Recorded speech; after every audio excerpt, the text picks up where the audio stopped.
Today, we are talking about stress adaptation and AI. It's cooler than it sounds. It's a shotgun in the dark, running from my demons. And your hands shake when you lose faith in your reasons. So let it burn, brighter than it ever did. America showed us how to lose our innocence. Just kids, greatest life that ever lived. Young blood, stronger than it's ever been. We rise over all the unbelief, just trying to make a little peace in all the anarchy. One wish to stay above the influence. Young blood, stronger than it's ever been. Stronger than it's ever been.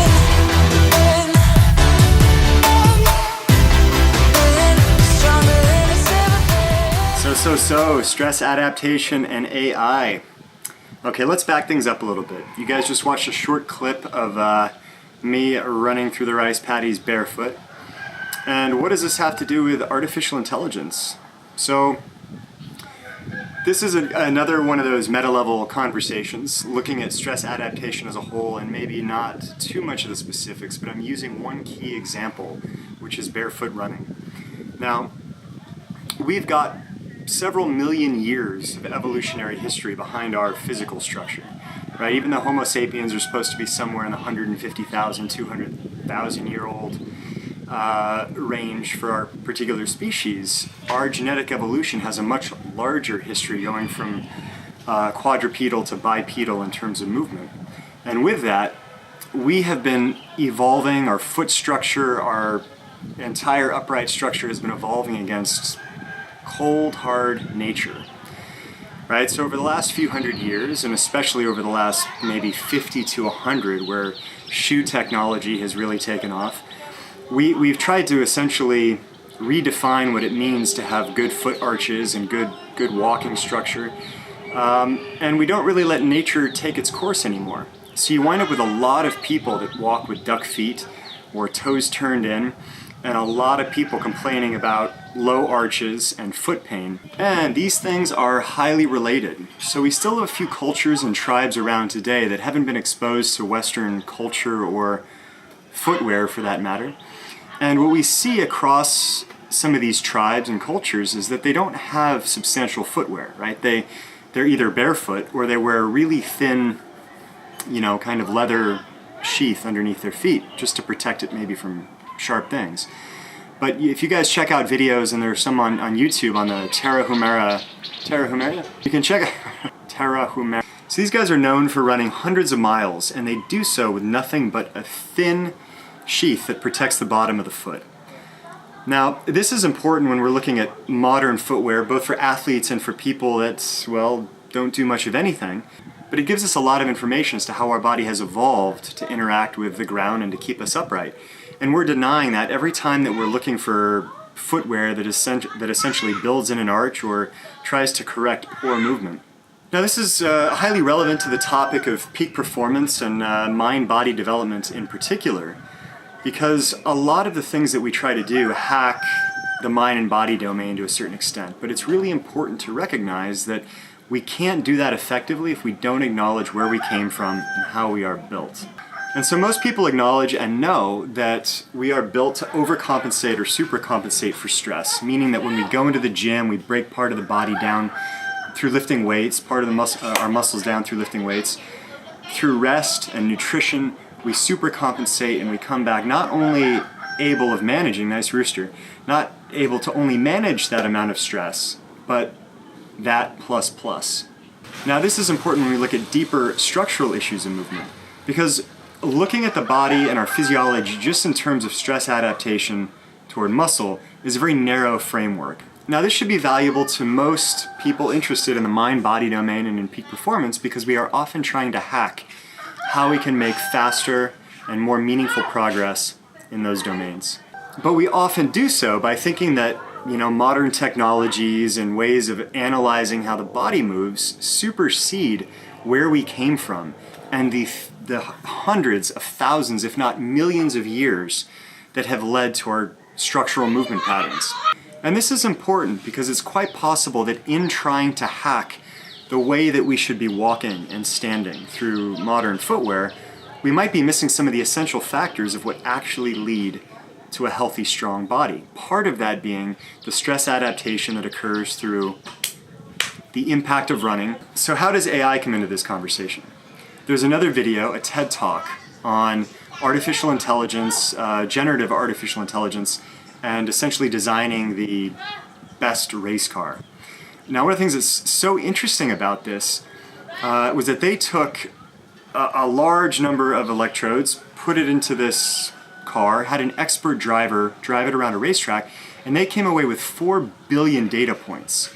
Now, what's so interesting about the description of this, according to the guys that were involved in designing it, is they essentially called this a nervous system, right? So all of these data points are feeling the forces that are going on within this car, and it's sending back that data into a computer. That computer is now generating, looking at this data and all the impacts, the force fluctuations within the car, and it's designing its own ideal model. Now, what's so interesting to me, at least, about what this AI came up with is that what it designed was something that a human would never have been able to design. It designed an incredibly complex structure like nothing we've ever seen in an automobile. And what's most interesting is that every single component of it looked like human bone, right? So if you go down into the more microscopic view of what bone looks like, it isn't a hard, solid piece of material. It contains a lot of holes and gaps that allow for compression into that object so that when there are forces applied, it doesn't just crack or fracture, it actually does flex a little bit. And within that, if it does receive damage, it becomes even stronger and adds more calcium to those spots and becomes a little bit more dense, right? So when you guys see the martial artists that kick trees and who break bricks, it's not just technique and it is not just mind over matter. They literally have stronger, thicker bone than you. And this is important to notice for all of us that want to do those kinds of feats because you cannot do it in just a few months. This takes years of physiological conditioning, bone hardening, tendon conditioning that allows your body to receive that kind of stress. But what I love so much about the video now is that it was able to do in an hour of data collection what took us 4 million years approximately of evolution to be able to do the same thing. It just iterated those impacts much, much faster, right? So while we needed to learn to interact with our environment in nature with certain types of movements, this was able to assess probably a similar amount of data in a few hours.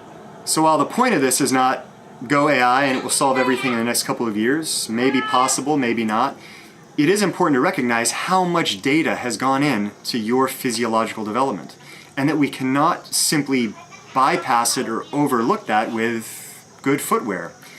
Do you have, pain in the soles of your feet? Do you have poor arches?